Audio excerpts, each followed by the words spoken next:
we're encouraging the Ukrainians to resist. We're not going to fight for them, you understand? We're going to fight to the last Ukrainian, but we're not going to do any of the fighting. They're on their own in that regard. But we're going to arm them and do what we can to train them at this late date and hope that they can hang in there and duke it out with the Russians. And nobody believes they're going to defeat the Russians, but maybe you'll get a stalemate. Now, the question you have to ask yourself, this is really the key question, is what are the Russians going to do, right?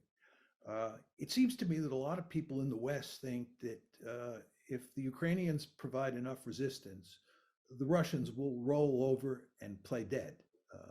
Or maybe Vladimir Putin will throw his hands up, he'll surrender, he'll say, this was all a bad idea, I regret doing it.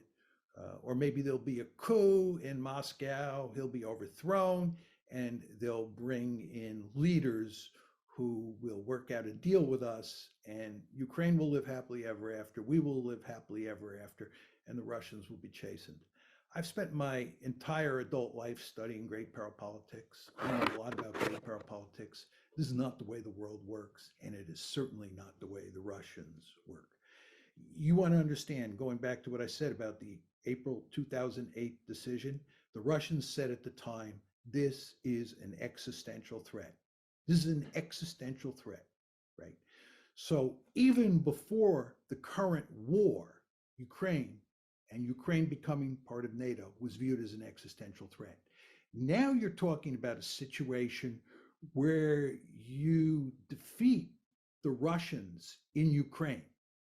This is a much worse outcome for the Russians than what happened in April 2008, and a much worse outcome than what happened in February 2014.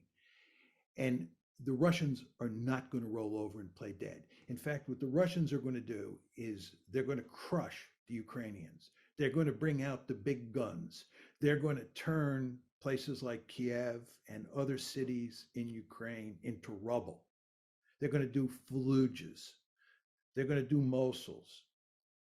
They're going to do Grozny's. You know what happened in World War II when the United States was faced with the possibility of having to invade the Japanese home islands in early 1945. The idea of invading the Japanese home islands after what happened at Iwo Jima and then later what happened in Okinawa really spooked us. So you know what we did? We decided to burn Japanese cities to the ground starting on March 10th, 1945.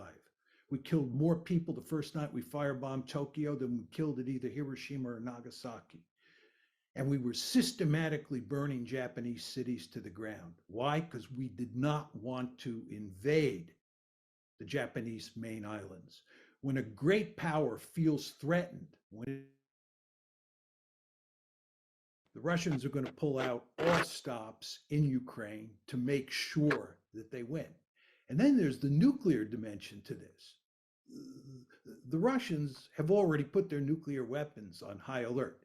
This is a really significant development because what they were doing was sending us a very powerful signal as to how seriously they take this crisis and what's going on.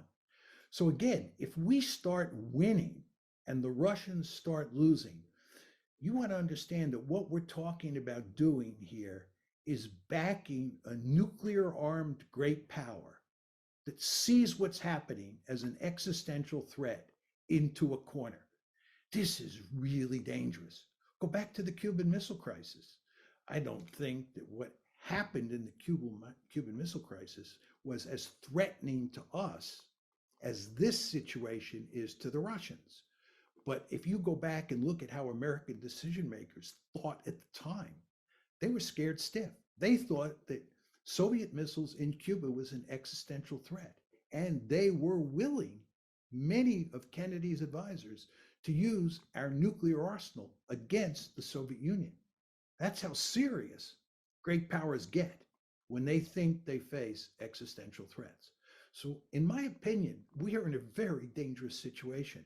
I think the likelihood of nuclear war is very small, but the likelihood doesn't have to be high for me to be really scared because of the consequences associated with nuclear use. Now, the question is, Who loses this war? Uh, I think it doesn't matter much to the United States if we lose in the sense that the Russians prevail in Ukraine. I think the real losers in this war are the Ukrainians. And I think what's happened here is we have led the Ukrainians down the primrose path.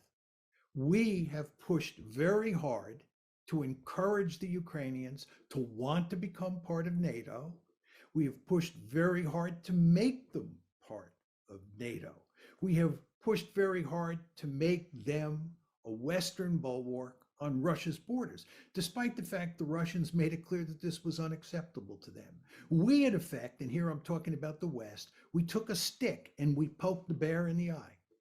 And as you all know, if you take a stick and you poke a bear in the eye, that bear is probably not going to smile and laugh at what you're doing. That bear is probably going to fight back. And that's exactly what's happening here. And that bear is going to tear apart Ukraine. That bear is in the process of tearing apart Ukraine.